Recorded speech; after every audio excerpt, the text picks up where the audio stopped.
It's the Empowerment Perspective Podcast, hosted by Demiso Josie and Mr. Kareem Spence. Stay empowered. All right, welcome to yet another episode of the Empowerment Perspective Podcast. I go by the name of Dr. Demiso A. Josie alongside Spence is here.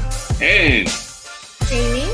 Now, last podcast we had on, before we actually get to the substance of it, the two of you had a little bickering battle going back and forth with words with friends. And then I think your segment, Jamie, was a little subliminal message shot directly at Kareem. Kareem, you take it that personal? Not really, because I'm a winner. I win every day. I get up every day to win the day. And yesterday, what'd you say? You looking at my hair? I know my hair is not winning right now, but we're in the middle of a pandemic right now. So I'm gonna get right as soon as they open up them barbershops. Right. So we had on the previous podcast, Mr. Hildebrand was on from Philadelphia. He was dealing with we were talking about education and being within the prison system. We talked about the school to prison pipeline. Kareem, your thoughts on that podcast? I think that first of all, Hildebrand is doing some awesome stuff, and to be able just to continue to shed light and bring exposure to a population that is really left out. Oftentimes when we're talking about underserved students, we never even mention the kids that are locked up or are incarcerated. But for him to bring about the issues that of a forgotten population, I think that's awesome, and continue to bring a spotlight on that. All right. Now, Jamie, I know you had some things written down on your pad from the other day. We didn't get to all of them, but what was your general impression of that podcast? I love that he never gave up on those students that were there with him, even when they gave up on themselves. So he continued to push them forward, and that's pretty powerful. Awesome. And I know the last couple of podcasts have been serious. Obviously, we want to bring you some good information about a variety of topics.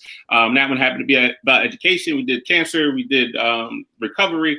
So we did a whole bunch of things. The goal here is not to focus on our current situation. Again, we keep telling you guys that now's the time to sort of, do your planning, do your research, get your mind right, your body right, and everything right for the back end of this thing. So the part of what we're trying to do here with this season 4 is not focus so much on what's happening. We all know what's happening. We know what the numbers are, and we know what we need to do. So we're trying to get you to plan for whatever it is that you want to do in your life. So we're trying to bring you a variety of topics. And I think today we have a couple of guests on that's going to make sure we get our mind off things a little bit and focus on some important things as well, but also find some space for us to hopefully enjoy each other.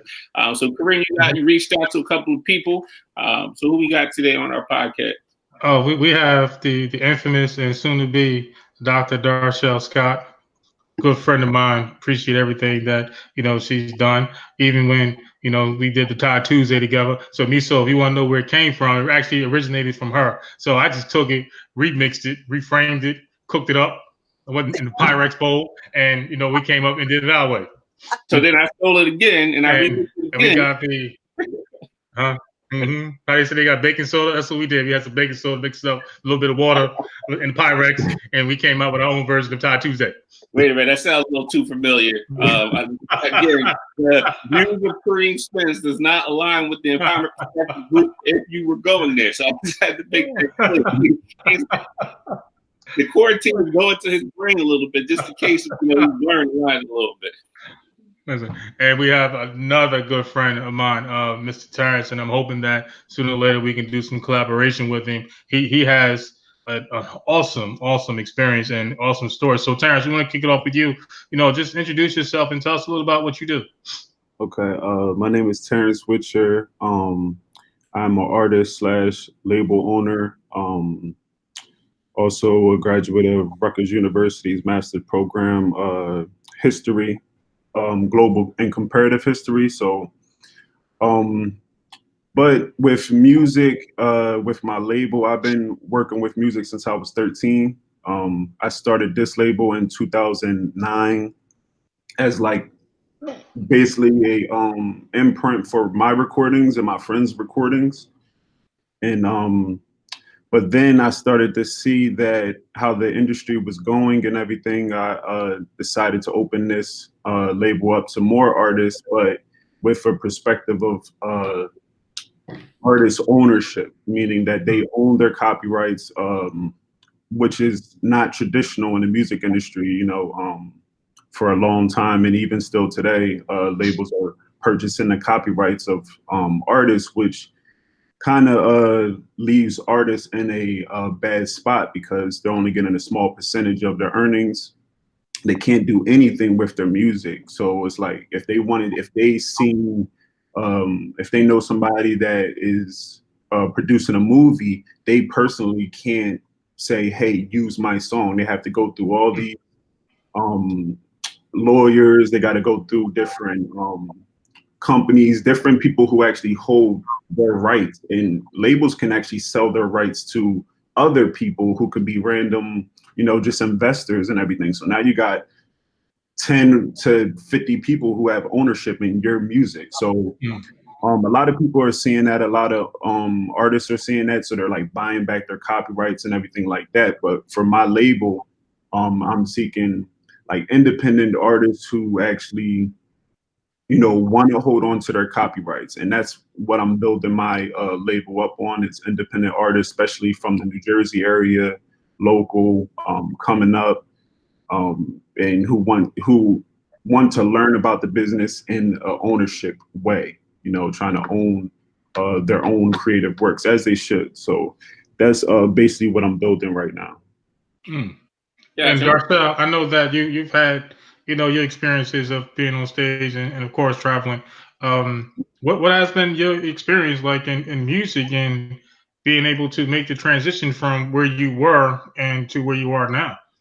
Well, when I got into the music industry, it was something that I kind of stumbled over because my dream was to just climb the corporate ladder working in New York City. And then right after 9/11, because I am a 9/11 survivor, let me say that I was there right in the thick of things. So shortly after that, a lot of companies were not renewing their contracts and stuff with different companies. So they gave us our severance package, and I reached out to people that I knew in the industry and started singing background for different artists. So I have not experienced the music industry from an artist perspective, but I have seen things that I was good with singing background and being on the same stage, on the same plane, eating the same food. And when I was getting my check at the end of the week, where they don't get their checks until the end of February, it seems like, according to you, so I've had some great experiences. I've worked with some great artists. I've worked with Leela James. I've worked with a lot of artists that were on Warner Brother Records. I was able to connect with Damu, who was one of the executives at the time. So they had a lot of artists that were coming out. So I've been very fortunate. I did it for about 6-7 years, and I was able to keep my lights on and pay my rent. So, but then after a while, it was like, okay, so I got to maintain, because I didn't get into this game sleeping on somebody's couch. Like, I've offered my couch to plenty of artists out there, but that's not how I got into the game. So I had to get back into the workforce, and then that's how I got into teaching. Nice. So when it comes to hip hop, Jamie, like, how did you get introduced to it? So I wrote the chapter for the book that we're compiling, but I really wasn't introduced to hip hop until I went to high school. My parents didn't allow us to listen to that type of music when I was younger. And moving around a lot, we were a family that was tight. We listened to what my parents said. So going from a small suburban school into Atlantic City High School really opened up that whole world for me. So we have the book in collaboration, and yeah, Darcel, it's gonna get done. Things take time right now, so stop putting pressure on me. It's gonna get done. You was pressing me. I'm just saying. I just want to know what happened. The pandemic. That's what happened. Okay. The Rona shut everything down. All right, not the Budweiser, but the Rona. Okay. No, the Rona. Listen, and make sure that you are screening people before they come in your house. Exactly. Absolutely. Even though you owe me a bottle, but it's okay. Let's keep it rolling. I do owe you a bottle. And here's the thing. Because I owe you a bottle and somebody else owes me 3 bottles, everybody's going to get paid. As long as you're going bottles, nobody will ever go bottle-less. Yes. Everybody's getting a bottle. I'm like Oprah right now. Everybody gets a bottle. So, Miso, I want to have some fun, right? So, What was the song for you that connected you to hip hop and the culture? Wow. I mean, that's easy for me. Was Grandmaster Flash, The Message probably was the first song that really just brought the way that, my life experiences and the things that I've seen to the art form. So that was like sort of the connection. Like, I mean, hip hop is the part of who I am. Is part of my culture. Is the part of the way I see the world, my perspective, how I talk, how I walk. It's every bit of me. But that was my first experience to actually see an artist put what I've seen with my own eyes to music, and it kind of opened up even more because now I'm starting to really make a connection. Not only was it a New York thing. And then, it goes into the NWA and Eazy-E era. And I'm like, well, there's people on the West Coast that's going through the same thing that I'm going through. So it kind of just opened up doors for me. But the message in it was very vivid. People pissing on the, station that they just don't care whatever the lyrics were. But it was very vivid. And it told a unique story that, I was like, oh, this is exactly what I see every day. And now the world gets the opportunity to hear it. And speaking of that, because when I do my research, I try to like compare different eras. So when we had the '60s and everything that went on, and those that were primarily, I want to say, infamous in New York. So you have your Bumpy Johnson, that he pretty much like ran Harlem in the '60s, and then there was a transference to Bumpy to Frank Lucas, and then you had another guy by the name of I think his name was Frank Matthews. I just found out about him recently, and he pretty much ran the entire East Coast. And then you have Nicky Barnes and stuff like that. We're only a couple years removed from the era of Malcolm X and the era of Dr. Martin Luther King. So when you look at hip hop, and I'm let me transfer it to you, Terrence. When you're looking at hip hop, was this our escape from everything that was happening and what Grandmaster Flash was talking about, Terrence? Was this a way for us to be able to still have a voice without actually having that leader? Yeah, I actually believe that was just the natural transition, especially with Black people being very creative musically. Rap's been around for a while. Rap was around in the '60s, but it wasn't rap as in the music industry. It was more so like just being creative with each other, rhyming with each other, coming up with things, and even speech was considered rap. Like it was a political leader named H. Rap Brown, and he they called him rap. They called him rap and everything, and just the way he would speak. So it's kind of like even with Martin Luther King and Malcolm X and everything, the way they spoke and articulated things, it kind of moved straight into like a something that people can do to express themselves, and that would be their voice. So that's when the message comes in.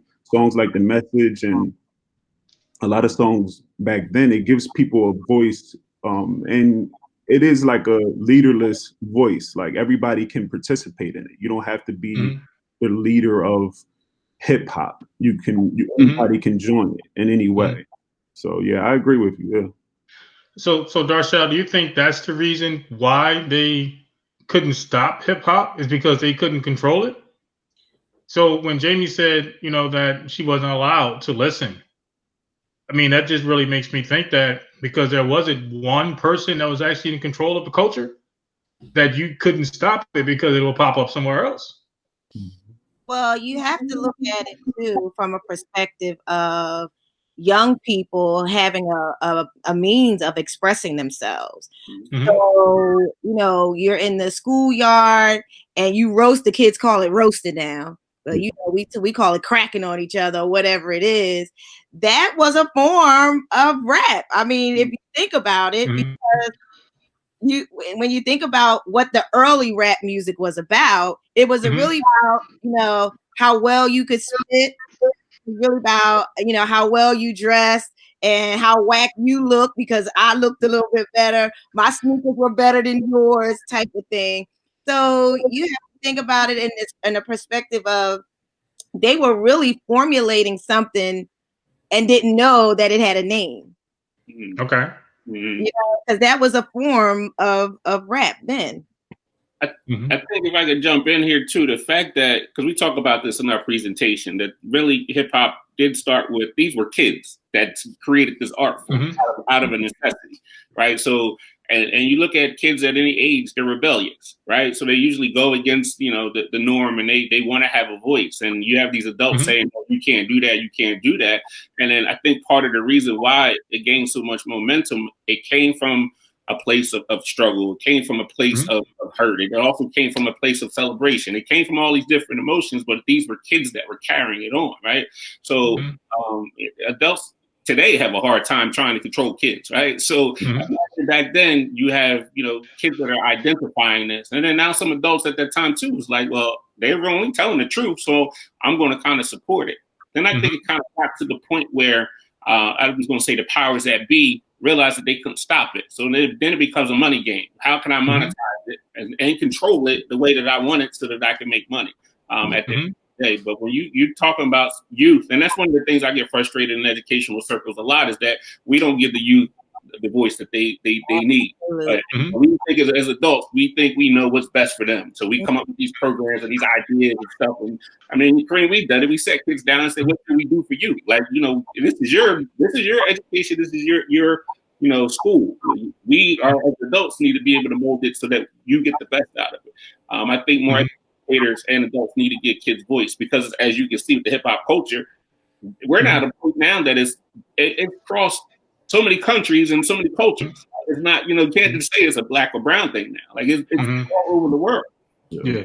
And then Darshell, go ahead. I'm sorry. Engagement too. Then you wonder why the students in the classrooms are not engaged. Number one, because they're tired of you standing in front of the classroom talking about something that they know nothing about, that you can't activate prior knowledge on something that children were not exposed to, right? So if you're meeting them where they are, which is in music, and to go back what you're saying to me, so you have to also think about, they didn't have the musical technology that they have now. So what did they do to create a beat? They bumped on the table. They bumped on the wall. Then from that came the beatboxing, right? So before we even got to the turntables and the sampling and the music that they have now. So they were creative geniuses without nothing. Right? So Dr. Scott, can we get an example of what beat this beatboxing is? Because it looks like he's ready to go. Hold on. First of all, you know I'm a music lover, and you know I love hip hop, so stop playing. Don't make me have to go get my microphone and get a couple bars for y'all. Stop playing. You was at the talent show at Pleasantville High School, Spence. Stop playing. You know I bring. I was, and I was very critical. Why? Because I couldn't rap, so I was very critical. But I want to touch on something that Darshell said. In today's educational arena, we talk about STEM, right? And you know, that was the original STEM, making something out of nothing, right? So even in this, we don't want to give it all away because it's part of our presentation too. But you know, even the DJ, and you know, I think with Grandmaster Flash was talking about how he created the slip mat and how he uses a mathematical formula to count the revolutions. There's so much stuff that's involved in hip hop, and hip hop gave birth to a lot of stuff that we are seeing now in the educational arena. These kids that live the culture are not connected to it because a lot of educators aren't bringing that into the classroom, and that's what we're trying to do with our presentations. So there's a lot of value. There's a lot of obviously history. There's a lot of things that we can learn out of the birth of hip hop, even today, and how it has changed and expanded and things of that nature as well. There was a time when myself and Dr. Scott worked together, and I remember she bought me a piece of paper that was delivered from the art teacher, and this particular student was like writing stuff. Like this kid, I not liked him, always liked him. She really liked him, but I always liked him because he was one of me. So in the classroom before we had our what was it, the math bowl that we had, Scott? And I remember he couldn't get off his threes, and she was like, Spence, I don't know what to do. He couldn't get off his threes, and there was another kid that was walking down the hallway, 3rd grade, and laughed at him. He was like, that's why you don't know your 3 times tables. And he was like, so what? That's why you can't beat me. I thought that was genius. That's a genius response. Because the kid kept walking, and he didn't say nothing else about no multiplication after that. But we soon realized that we needed to help our kids, and we created the competition.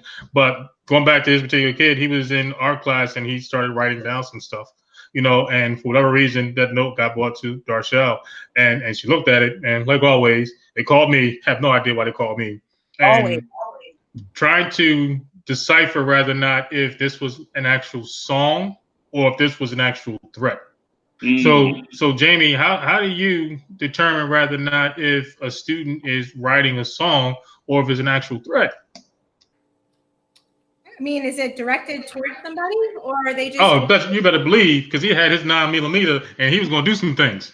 Mm-hmm. But was he just getting thoughts out of his head, or was he directing it towards someone specific? That there's a difference between getting what's in your head down on paper and taking your words and putting it towards someone. Well, we have songs that play in our head throughout the day, and depending on whether or not if we're going to be engaged or not, we may take the time and start writing down songs that we may enjoy. So if this particular kid decided that he was going to start writing something, and I'm asking from a teacher's perspective, how can you decipher whether or not if this is an actual threat or if he's actually writing a song? I think that I'm someone that listens to music all day long, and regardless of what the lyrics are in the songs, I need that music to help me focus and get through my school day. So he might have just been taking that and putting it down on paper in order to move forward past that moment. And it might have not been geared towards anyone in particular, but getting it from his head onto the paper was helping him to move past whatever was keeping him in that spot. Mm-hmm. I don't know about you, Spence, but where I grew up, if I have a problem with somebody, I'm not writing a song about it. I'm going to go ahead and see it. You know what I'm saying? At the end of the day, I'm not writing a song. I remember, right, because I knew sign language early when I was younger, and I knew what this meant. When somebody look at you and they do this, and they look at the clock, be like, yeah, 3 o'clock. Yeah, and you knew exactly, okay, it's going down. Now, how can I get attention so I don't have to fight? I got to save face. I know I got to act up so I can get the attention. But there's and Terrence, you're a lot younger than us, but there's a huge gap between like my era and the music that was made back in 80s, 90s to the music that's being made now. And some people do not want to give young artists credit for the messages that they're delivering because it doesn't compare to what was made back in the 70s, 80s, and 90s. But what's your take on that? I think to us, and it's a younger crowd too, younger than me, that is making some music with messages in it, but it wouldn't, and the same thing with my generation, it wouldn't compare to the songs that had messages when I listened to them. So it's a little bit different. Like the songs that are coming out today with messages, it does connect to them as our songs in the past connected to us. Mm-hmm. You know, like Tupac's "All Eyes on Me," not "All Eyes on Me." I'm sorry, "Me Against the World." That song connected to me when I was younger. I was a big Tupac fan, and that was the first albums that I heard when I was younger. And and then when I hear like some of the younger kids today, they drop a song that is very touching. You know, it might talk about drug abuse and things like that, stuff they're going through, depression, breakups. And I would feel it. You know, I like it, but it may not be where I'm at today. So I think that happens with every generation. It's always going to be a generation with a new message, you know. It's definitely different. Like what Grandmaster Flash's the message, you know, that I studied that, you know, hip hop history, so I heard it and I get the message, and it still applies today too as well, you know. And that's when the messages are very strong, when it can reach other generations who look upon that, and that's the strongest message. And the messages changes as well as when the world changes. Now, what the message, that song, The Message, a lot of the stuff he was talking about, that's still going on in today. We still got impoverished communities and gangs and things like that. So you're still going to kind of hear that message in different ways today, you know, but now the kids have new messages, new experiences, you know, drug use in hip hop is even stronger than it was in the past. You know, drug abuse in music, period, it has been around for a long time. But in hip hop culture, now it's becoming a part of the culture, and it's not good at all. But that's what these kids are getting into the industry with. So their message is going to be like that. You know, it's going to be about the drug abuse and violence and things like that.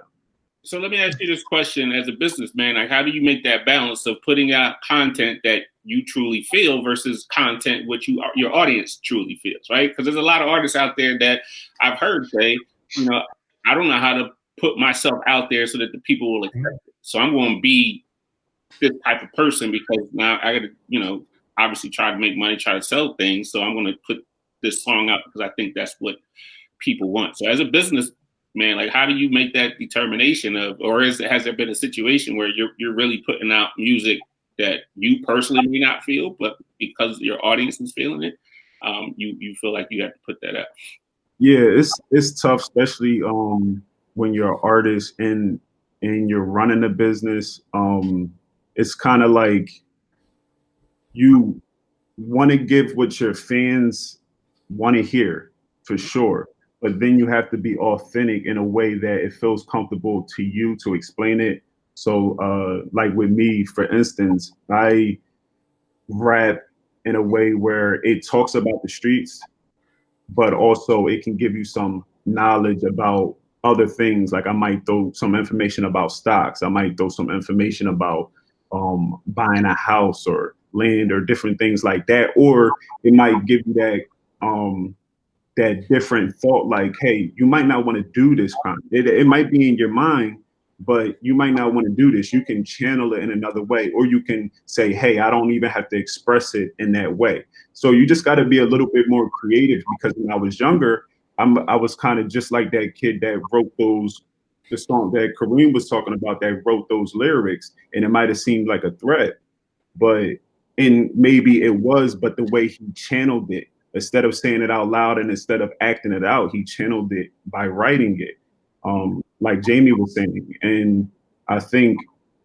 that some kids have to express it that way. They have to express it as opposed to actually acting it out. They might not want to act it out, but in their mind, it's just how they put it together. So I was just like that when I first started rapping, because that's all that was around was gangster rap. That was the it. And it's still the it now, but, you know, I started off writing like that, but I was having an issue. And it started when I started going to college. I started thinking different. I started reading different books and everything. So, you know, started thinking different and everything about the community, about how I can kind of, and then running a business at the same time. But it gives you these thoughts like, hey, do I really want to still write like this? I know so much more. I can put so much into it. But if you started off writing like that, it's definitely hard to transition, especially when your fans know you from a gangster rapper, know you from all these things, and it's hard to switch it up because they may not feel it.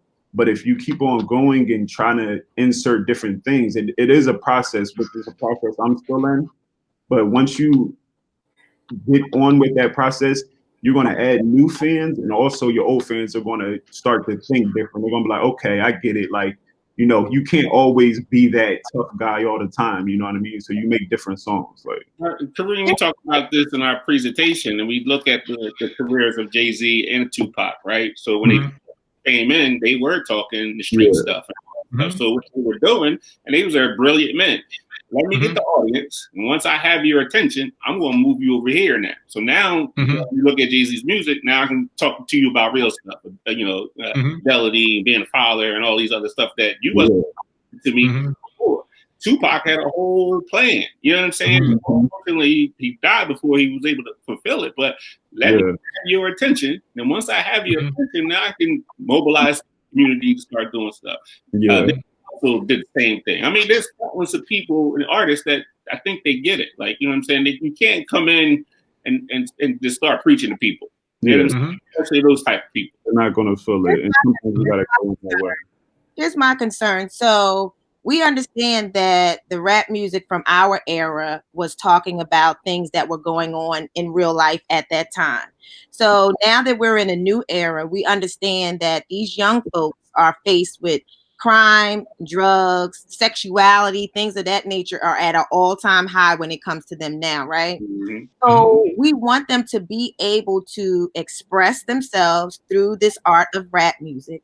But if you remember when Motown had artist development people, remember when they used to talk about that, how they would get all these groups, and Motown had plenty of groups, boy groups, girl groups. They were all fresh out of high school, but they had talent management for them, right? Mhm. Is there, maybe it is something that it does exist already, but is there a way that, you know, brother, people like you who have their own business, who are, you know, aware and conscious now, and others that might be established well in the business, can help these children or help these new artists come through so that their stuff is not watered down? Because we want it to be as real as possible so that the children, so that their peers can relate, but in a more artistic manner, because they don't have that kind of time that Jay-Z has to say, I'm gonna give you this, but my master plan is to switch you over to this, because they don't have that kind of time. They don't. They don't have that kind of money. They don't have that kind of time. So is there any way to develop this kind of talent management thing that grooms them into saying, okay, so we know that your mom did drugs and she sold her body to take care of the family. Is there a creative way that we can say it where it's not watered down? You still don't lose your gangster, and it's still hot, and people still want to listen to it. Because as an educator, I have a 10-year-old son as well, and some of this rap music is challenging, right? But I have to listen to it. Yeah.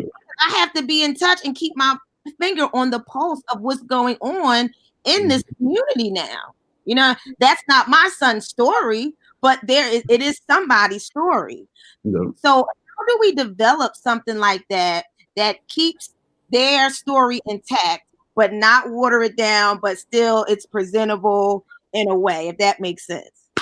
I think it has to have, you got to have mentorship within your business, and mentorship is the new, or actually, yeah, it is the new artist development, because even with artist development in the beginning of hip hop days with gangster rap, it wasn't really a mentorship. But I think like on a bigger scale, I believe Jay-Z is with his Rock Nation, he's helping like Meek Mills and teaching Yo Gotti how to mentor younger artists and try to keep them out of the streets when they get signed. And I think that is the key to it, because it's really with these situations, we lost a lot of young rappers in a couple years, you know, due to gun violence, gang violence, and stuff like that. So I think the key is once you the youth decides that they want to be an artist, they need to be removed from the hangout crew. You can still be friends with them, but you need to be in the crew where it fosters your creativity, you know, where you're working on your craft, you know, where you're working on music, working on your voice, your sound. Because if you don't, and then also you gotta have the understanding that you gotta push the understanding, the narrative that, look, these artists are creating music. Little Baby's not in the street no more. He's actually on the road, concerts. When he says trapping, he means rapping. And his rapping is the new trap for him. So I feel like that idea, that narrative needs to be expressed to these young artists that want to be rappers, because I had that issue. When I listened to Tupac, when I listened to Jay-Z in a certain time period, or Beanie Siegel, those artists like that, I used to think, or Lil Wayne, big time Lil Wayne, that I used to think, oh, these guys are really in the street. And I know this is how all these kids, my nephew, this is how everybody's thinking when they hear these songs at that young age. It's like, yo, this person's in the street. Oh, this person bust that gap. But no, this person's in the studio creating music. And talking about these topics, these are storytellers. So that's the facts that need to be expressed about the industry. Yeah, there's some guys that were knee deep in the streets and in gang activity, and they're trying to escape through music. So yeah, they have a lot of baggage coming into the game. So it is some people that are really like that really have that baggage when they get in, but the activity that the business that they're in and the activity that they're doing is making music, and that needs to be understood. You could say whatever you want, long as it's real to you on the track, on the music, but you don't have to live it out. You know, you really don't have to live it out. You can leave it as a conceptual album or whatever the case may be, but they just need to understand that you're doing two things. You got to separate that. And I think the youth have to be separated from the streets once they decide that they want to be in the music industry. Look, you can't do both. And the mentorship is important. Like, you got to be there every step of the way. And I don't even think artist development is a thing nowadays, but that needs to come back, because especially in hip hop, because we're losing a lot of young artists. There's no way that you should be a manager and you're allowing your artists like Juice WRLD to consume so many drugs. I don't care I don't care if that's what you want to do and you're the artist, you're the Grammy Award winner and all this other stuff. No, you're messing up your brand, you're messing up you as a business. But what about like Pop Smoke?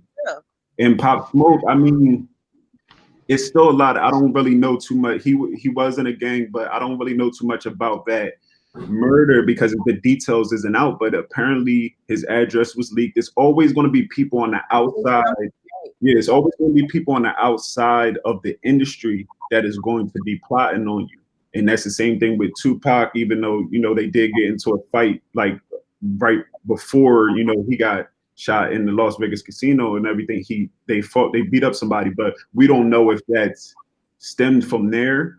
But it's like you kind of got to watch your activity. Like, maybe Tupac shouldn't have went after that guy in the casino that day, or maybe Pop Smoke's friend shouldn't have released the address to Pop Smoke, knowing that he is affiliated with gangs and things like that. It's like you got to be very careful, especially today, social media. Everything's on camera. Everything's on camera.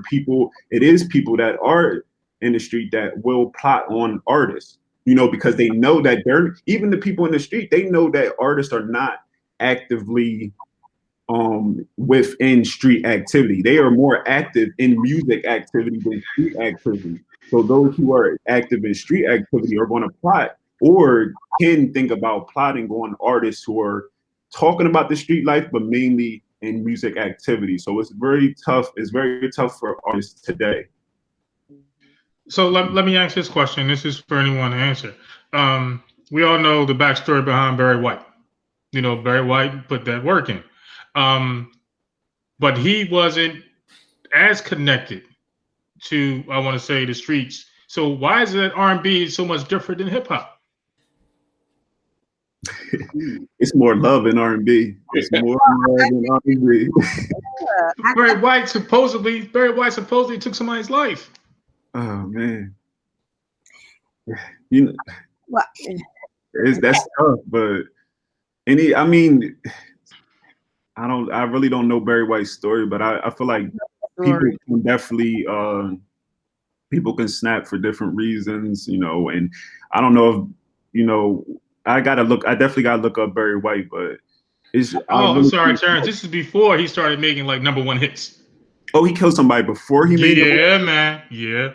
Well, you gotta look at it from this. Anybody who is trying to get the bag will do anything that they have to do to provide for their families. I mean, maybe being a #1 artist was not in his horizon at that time, and the only thing that he could see was, I got to do what I got to do for my family. Now, I'm sure in retrospect, I'm sure he probably wish he would have handled things a little bit differently. But I think that those that are in the R&B side and those that are in the rap side, I think that they kind of come from two different communities, like, so to speak. No? Well, the connection is different. So when you have somebody like a Chris Brown, right, who goes throughout his entire career, and then all of a sudden he becomes gang affiliated. Yeah. You wait until you have like 3 or 4 #1 hits, then all of a sudden you become gang affiliated. But then you have someone, what's Mariah Carey's husband name? Nick Cannon. You have someone like Nick Cannon who openly admits that before he got to entertainment, he was affiliated. But he's not like a target. Go ahead, Miso.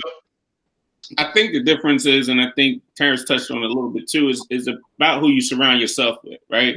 It's about and we talk about all the time. We try to put people around us that are smarter than us, that work harder than us, and we try to beat them, right? So what we have now, you have these young people who have loyalty to their people in the street. So they're putting people in powerful positions that don't know what they're doing. So it's easy for them to say you should move this way because that's how you move on the block, but the game is different, right? So you surround yourself around people that know what they're doing, and obviously have your best interest at heart, but and that's going to change throughout the course of your life, right? So you might come into the music game with one set of people that are able to get you to one level, but you got to be able to be smart enough to move and say, all right, you maxed out, right? So now I have to go find somebody else so that you won't find yourself in these situations. Now, I think part of Chris Brown's issue is he may have done that, but the people that he put himself around recently are not good for it. You know what I'm saying? A lot of these artists that are getting themselves caught up is because they don't have the right support systems around them to get them maneuver past that. Yeah. So let me ask you this, Miso. So how does that explain the rise of like Jay, who in the beginning openly admits that this is what I've done, but somehow, some way, he was able to escape it and continue to move up versus allowing people to bring him down. But even if you look at Jay-Z's career and the people that he had around him, he's always been about putting people around him that are better than him. That's why Rock fell off. That's why, he got Rock Nation. Now I'm sure that the people that are around him, with the exception of maybe 1 or 2 people that he groomed, are not at every single business venture that he has. It's not the same circles because these people are not going to be able to transfer some of these knowledge over to these different avenues. So where you got these young artists who might want to get into the apparel game are putting their boys in and don't know it. Yeah, he might be a sneakerhead, but you don't know the business side of it. You know what I'm saying? It's really about who you put yourself around and putting yourself, like I said, around people that's going to challenge you and is going to push you and to that next level. And you should always look for that opportunity to expand and maneuver in that case, in that situation. I think Jay-Z is a prime situation or example of it. Yeah, and I actually reference Jay-Z a lot, and I go to look up his lyrics and everything like that. His catalog was very calculated. Like his first album, Reasonable Doubt, he was talking about this street life, but he was saying how, look, I got a plan to get up out this. This is my plan. You might know me as drug dealer, whatever, but now you're going to know me as this type of drug dealer. I'm pushing this music drug, and it's like, this is, and then his next album and so on and so on, he kept on progressing. It was like, I'm going to provide you with this knowledge about my transition. You're going to see me be the biggest billionaire, the best, the first black billionaire from hip hop. Like he had this mapped out, and that's another thing that we got to teach people. Youth and artists, which I didn't learn that either. I'm just starting to think about this stuff on a higher level, is to be strategic with your releases, your albums, the topics you want to talk about, and where you want to be in 10 years. Like I feel like Jay-Z had his goals mapped out, his personal goals and his professional goals mapped out 10 years, 20 years. And then he aligned his albums with those goals and the release dates of, those goals and when he wants to achieve them. So, he definitely was very calculated in a way. On some level, he gave us 3 blueprint albums. I mean, I'm clear it has to be. I'm giving you 3 blueprints. Exactly. From a music standpoint, a business standpoint, I'm here. I've laid it out the plan for you. Whether you listen to it or not. I listened to, there's about maybe 15, maybe 200 different theories on what happened that night of the Bruce Seldon versus the Mike Tyson fight, which ultimately led to the loss of Tupac. This young man at the time made over 200 songs in 280 days. Wow. I don't think people ever even acknowledge that man's work ethic at all. Him, Jay, let's say even Puff, like Puff has a tremendous work ethic. And even like starting something as far as being an intern. Go ahead. So it's a gift and a curse, right? So I look at people like Jay-Z, Lil Wayne, right, who has unbelievable talent and go in the booth and not write anything down and remember all that stuff, right? So that young people feel like, oh, I could do that. And now we're getting this watered down version of the music that's out there because these guys had a gift that was beyond this world, right? Even still, they didn't see the fact that Jay-Z probably has, and Lil Wayne probably has a catalog of at least probably 20 albums that have not come out because they've been in the studio that much, right? They don't see that work ethic. And I think I read something, even to switch over to R&B, I think there was Beyonce had said that she was recording for like 3 days and forgot to eat. Like that's how focused she was on that craft. And I think these people, you know, they think it's easy. They go in there and say the first thing that's in their brain and they release it. And then they got their boys saying, oh, that's hot. And then, you know, we got this watered down version instead of, I'm going to go in here and perfect it, right? And then in the presentation, we talk about how lyrics are drawn up.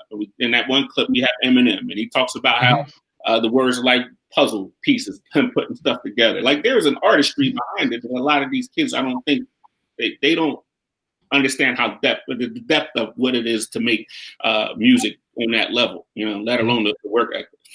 I think that goes back to the mentorship though as well. If you don't have the right people that are mentoring these kids, and so you got the people in there that's just, you know, they look at the raw talent and they see dollar signs. So they go in there like, yeah, let them spit this out really quick. We can get this out and make this money. And then you don't hear anything from those kids ever again. So, you know, you have to have good mentorship that are surrounding these children so that they know what good work ethic looks like. That's another thing. Who's teaching them this work ethic? That they didn't see it from mom and dad because dad was a pimp and mom was doing her thing. So where do they get this work ethic from? They don't know anything about that. They have to be taught. Right. And there's adults that are doing the same thing because I show you going for your doctorate. I just got mine. People don't see, and we talked about it off air a little bit. People don't see the grind that we do. They didn't see us up 4 o'clock in the morning typing that paper, trying to get stuff in and then going to work. They don't see that grind, right? So, you know, it kind of looks easy from the outside. Oh, you got the doctorate. I can go ahead and do it until you in it. And then. Exactly.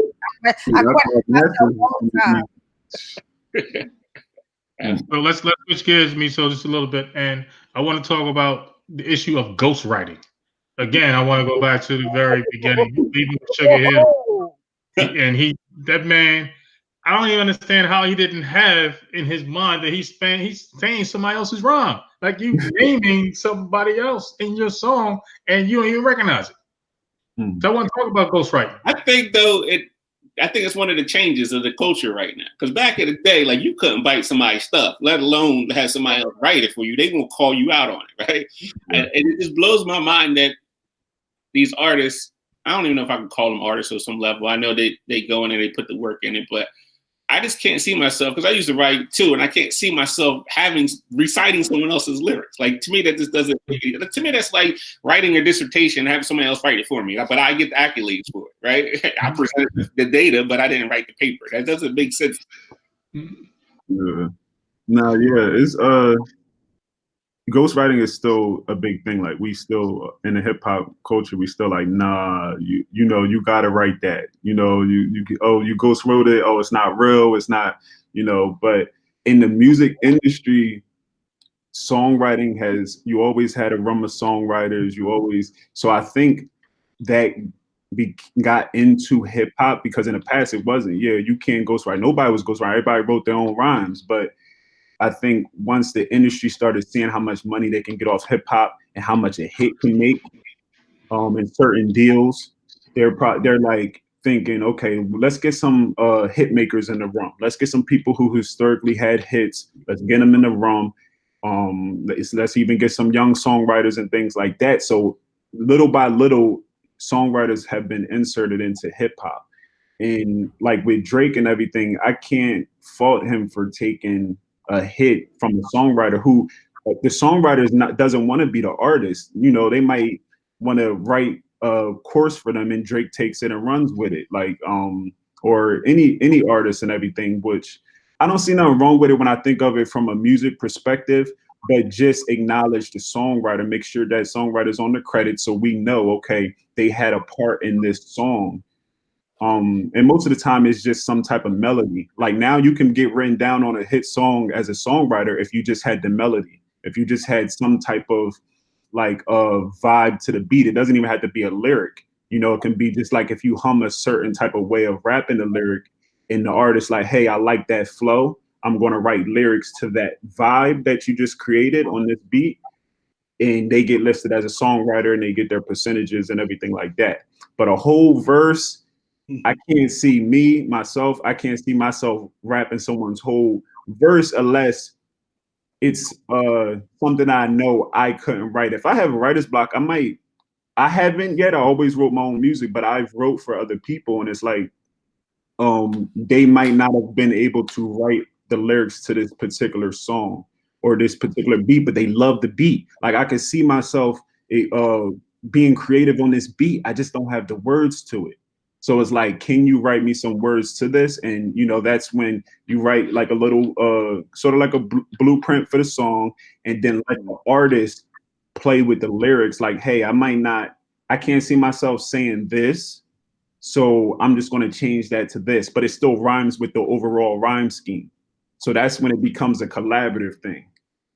So you know? I think that part of it is very well respected. Yeah. That's understood. It's well respected. Yeah. But if somebody's writing your rhymes and you in the streets talk about something, you whack, you ain't dope, I'm spitting fire, you ain't spitting that, and you ain't write your own stuff, that's a problem. Yeah, nah, you can't talk like that though. If you ain't right there.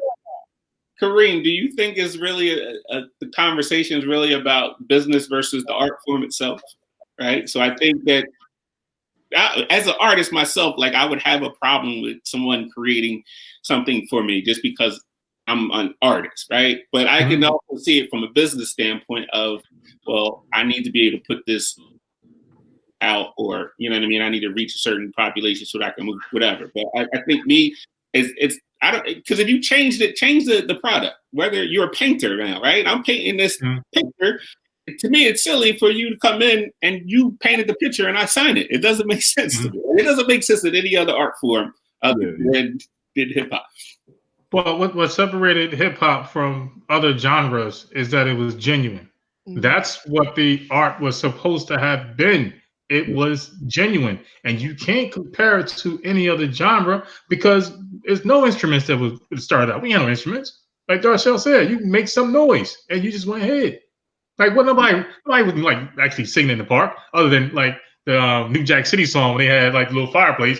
But other than that, you know, what nobody actually in the park. Like you had people in the park, and they had jams in the park. Why? Because there was no money, but it was genuine, and you've seen people's art forms. Now, when you have someone, I don't want to say her name, but like Cardi B, so you have somebody is not only dressing you, but you also have someone that is doing your makeup, helping you with like the dances and stuff like that, and writing your song. So in reality, who are you? Are you an artist? You have so many other people doing it for you. It's kind of like and I feel like with major labels having such an investment in the artist and the ownership in the artist, like I think actually the 2000s, some of the artists the early 2000s, like some of the artists that had some knowledge about creative control, like, hey, I want my creative control and things like that, they got it. Like Jay-Z got it. It's still artists today that are signing these deals and they don't have creative control. Like, hey, we love the songs that you made when you were in your bedroom. Now that we got a big investment in you, we want this songwriter in here who is also under our contract. We want this songwriter in here, and that's how we're going to make our next hit for you. And I feel like that's where the artists are feeling like, look, I want my creative control. It's like I'm not having fun anymore. So like with me, like when I drop a song, if I drop a song, people might not like it or whatever the case may be, but I feel like that's the art in itself. The song that I dropped, that's the best it could be, and that's how I wanted to express myself. But I can't see a label or someone coming in and say, hey, no, don't release that. You got to scrap that version. You got to go in there and do it again. Wait, hold on. This is how I envisioned myself singing this song, expressing this song. But that's why I feel like the artists that are signed to some of these deals today, they're like, oh man, this is not what I signed up for. I didn't think the music industry was going to be like this. I didn't think that I'm not going to be the only one writing my songs, because now it's no longer my song. You know what I mean? Let me ask this real fast. So do we blame Herbie Love Bug for this? Because he wrote all Salt and Pepper songs. I mean, some people are performers. Not everybody are songwriters. That's why I'm saying songwriting been in the industry forever. Like, and all those R&B jams and everything, like, in the past and even in the 60s, some people wrote for, like, even like one of my, it's probably funny because I always talk about this person and nobody really likes this person, but talks about this person, but Frankie Lyman, y'all seen the movie and everything. Just the way he sung it, even when I was younger, it kind of captivated me when I seen that movie, Why Do Fools Fall in Love. But one of the label owner, he was the one that was writing the songs to, the teenagers and Frankie Lyman. He was writing those songs, the label owner, and he owned the copyright. He basically owned Frankie Lyman and everything. He still probably owns it to this day, but and I think he passed away. But it's just like they were performers. They had the voice. They probably could write songs, but he had some songs in his own little catalog, like, hey, I want you to sing these songs. And they were great songs, so some people are performers, and that was going on in the industry forever and still till this day. That's why songwriting is actually that's a good job to have if you get in good with it. But, it's always been songwriters and performers. Like, some people can't write songs, but they can perform very well. Beautiful voice, or have that cadence, that ability to hype up the crowd, but I just can't make a hit song, Jamie, I think we've been thinking this whole educational thing wrong. I think we need to have ghostwriters for our lesson plans, and we just go and perform them. We can get paid. But I mean, I get it and I respect that, but at the same time, I don't see how artists can argue about publishing and rights if you're not technically writing. I know it's your voice, but you didn't really create the art. You know what I mean? That I don't know.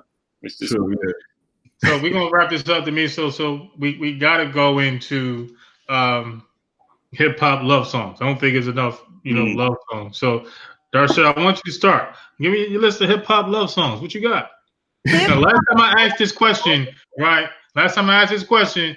homeboy was like, yeah, Biggie Smalls. And I had to point out exactly what was in that song. What was the song name, Miso? Me and my. Yes, it was that song. So as he was talking, I'm listening. I'm thinking about the first bar. I'm like, no, I've never been in love like that before. I don't know about that kind of love. Well, you got LL Cool J. I Need Love. I mean, that's the first thing I could think of. That's a hip hop. That's the only one I can think of off the top of my head. I mean, hip hop love songs. Yes. I mean, it depends on how you want to define love. Are we talking about a love between a man and a woman? Because I'm thinking Common off the bat. I used to love. Listen, we're in a crazy world right now. It's no longer it's man and woman. It's man, girl. It's all kinds of stuff now. Again, the views of Kareem Spence does not align with the empowerment perspective. Please do not start hating us. You can hate him, but don't hate us. And the song Renee was deep. That was a good one. Lost Boys. I'm gonna let you off the hook, Darshad. What you got, Terrence? Hip hop love songs. How about Dear Yvette? That's a love song. Okay. Hey, Dear Yvette, a love song. So is what is it? Brenda got a big old butt. That's a love song. That was. It's a love song. You know, hip hop love songs. There you got it. All the LL's catalog is love songs. What you got, Terrence?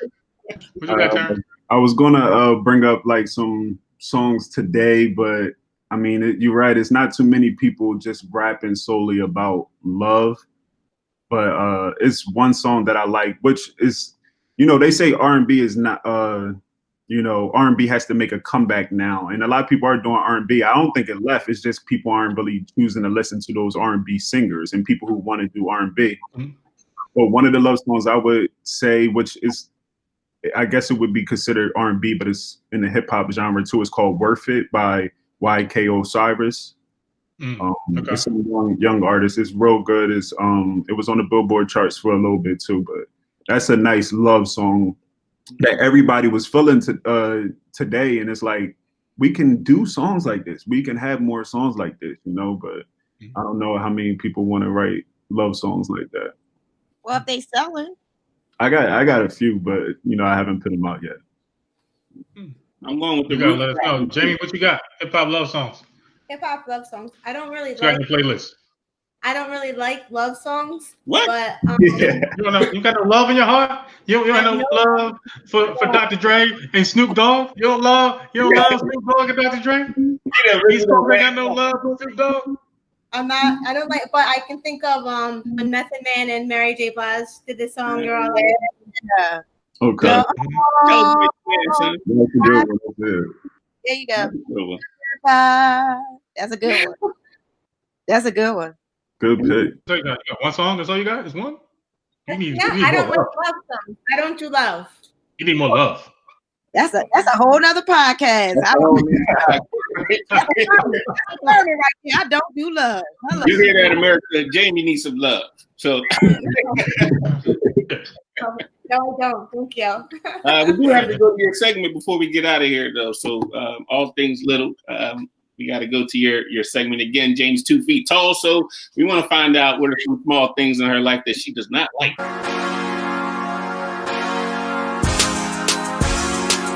Okay, small things that I don't like. I'm gonna go with something easy today. I don't like small dogs. So I'll let Kareem off the hook unless he affiliates himself with a I'm a big dog. I don't know what you're talking about. I'm a big dog.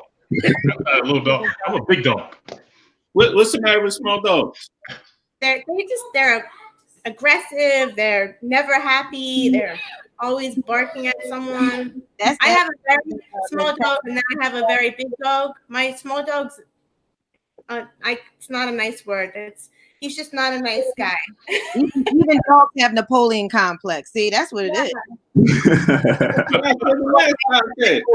Short man. I don't need no short man. That thing. Yeah. Especially them chihuahuas. They just as. That's what I have. Yes.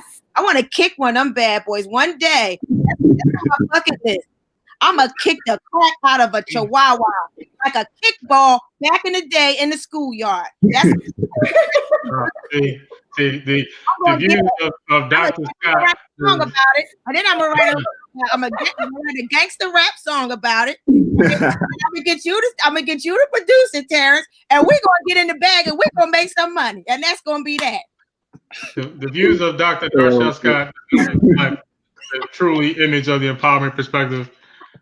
Did you learn anything from Mike Vick? Leave them dogs alone. Who let the dogs out? That's what I want to know. Who let the dogs out? And that's exactly why Mike Vick had to go sit down for a whole year, because his friends let the dogs out. Oh my God. So we're gonna wrap this podcast up. We definitely appreciate both of you guys for stopping by and spending time with us. I'm gonna start with you, Terrence. Any last words if anyone is interested in getting into the music industry? Some words of advice for them or words of wisdom. Okay. First, I wanted to thank y'all for letting me get on your podcast, and I like what y'all doing. Keep it up. And to anyone out there that wants to do music or wants to play some role in the music industry, definitely do your research. Study about the business. There's tons of books out there on the music industry. Also know exactly what you want to do. Know that the music industry is changing. So when you step into this industry, step in with boldness and step in with your voice, and don't let anybody, like a lot of people say, oh, I know the industry, and they want to push you to do it a certain way. But if you already have an idea about the industry, you can follow that dream or that idea about the industry. And that's exactly what Jay-Z did. He had an idea about the industry. It wasn't common for him to be independent. It wasn't common for him to do some of the things that he did. So if you have uncommon ideas when you step into the industry, stick to it. Don't let nobody turn you off about those ideas. Say, hey, this is how how I view the industry. Don't let the industry view you in a certain way. You view the industry in your own vision and study. Don't sign any contracts until you read. You got a lawyer to read it, and even after the lawyer reads it, have 5 other family members read it. Just make sure you know what you're signing and getting into. And to all the artists out there, it is a way to be a star and own your copyrights. Just know that. And most of the time, in other industries, they get to own their copyrights. So why can't artists own their copyrights? They made the creative work. So just have that understanding, and that's the way the industry is going right now, is artist ownership. So always think about that. Awesome. Dr. Scott, any last words from you other than kicking dogs? I'm just kidding. I wouldn't kick them that hard. Maybe just a tad bit, not that hard. But I appreciate you guys having me back. It's always a good time to sit and kick it with you guys. It's so enlightening, and I learned so much from being around you guys as well. Also, as an educator, I encourage all you educators out there to start meeting these children where they are. I'm talking about all of those in the K-12 education, public education sector. Please start meeting these children where they are. Stay on top of what's hip, even if you're not a hip person. Stay on top of what they're doing, what they're listening to, whether it's rock music, whether it's rap music, whether it's whatever it is that they're listening to. And I also want to share a resource for the K-8 teachers, Flowcabulary. I don't know if you've ever heard of that. Flowcabulary covers every content area from high frequency words, science, social studies, main events, nouns, verbs, adjectives, division, multiplication, decimals, fractions, you name it, and it's all through hip hop. So make sure that you start sharing that with them and start meeting them where they are, and you will see a difference in your engagement in the classroom, and you will see a difference in their behavior in the classroom. I got another resource for you out there too. Make sure you come see us at the Empowerment Perspective Group, because that's what we do. We teach you how to teach today's hip hop generation. So make sure you reach out to us. Jamie, any last words from you? So just feeding off of what Darshal said, vocabulary is free right now. Because of the virus, it's free. So I actually created a. Did you say it's free because of virus? Because of the virus, you can go in. I use it every day in my classroom. There's actually a lesson in there that teaches the beginning of hip hop. So you can show that to your students, and then think outside of the box when you're making assignments. Ask your students what they're interested in doing, and use those types of lessons in your classrooms. And that's what's going to get them to learn. Yep. Cool. Mr. Petty, what you got? Well, here's what I don't got. I don't have that virus. We can start that right now. So vocabulary is not going to be for me because I don't have that virus. I'm not going to get any virus. How about that? Now, here's the other thing. I think that what we pretty much touched upon is being able to utilize hip hop. Hip hop across every ethnicity. It's the only culture that you can say that you are without someone looking at you and them saying that you're not. Because I try to be Caribbean every other day, and Caribbean people say, you know what, you're not Caribbean. Why can't I be Caribbean? But in hip hop, you can say that you hip hop, and people are going to embrace you. It's the only culture where everybody can be embraced, regardless of their background. Awesome. I think also educators out there, I know I brought it up earlier, take a deep look into hip hop, especially when it's related to STEM. We also do presentations on that and how, breakdancing is technically not safe, but these kids figured out how to spin on your head, that's STEM, and how fast and slow you can go and all that stuff. So there's a lot we can bring into the educational arena in regards to hip hop. Stop being scared of it, because it's not all about misogynist lyrics and shooting and guns and stuff, and actually look into the culture of hip hop. Hip hop is something you live. Rap is something that you do. Hip hop is a culture. Make sure that you take the time. If you have, especially have students that live that culture, it is your duty as an educator to be able to understand your students and understand their culture. So, big shout outs again to everybody that's been listening. Again, thanks Terrence and Dr. Scott. And as always, we stay here, stay empowered.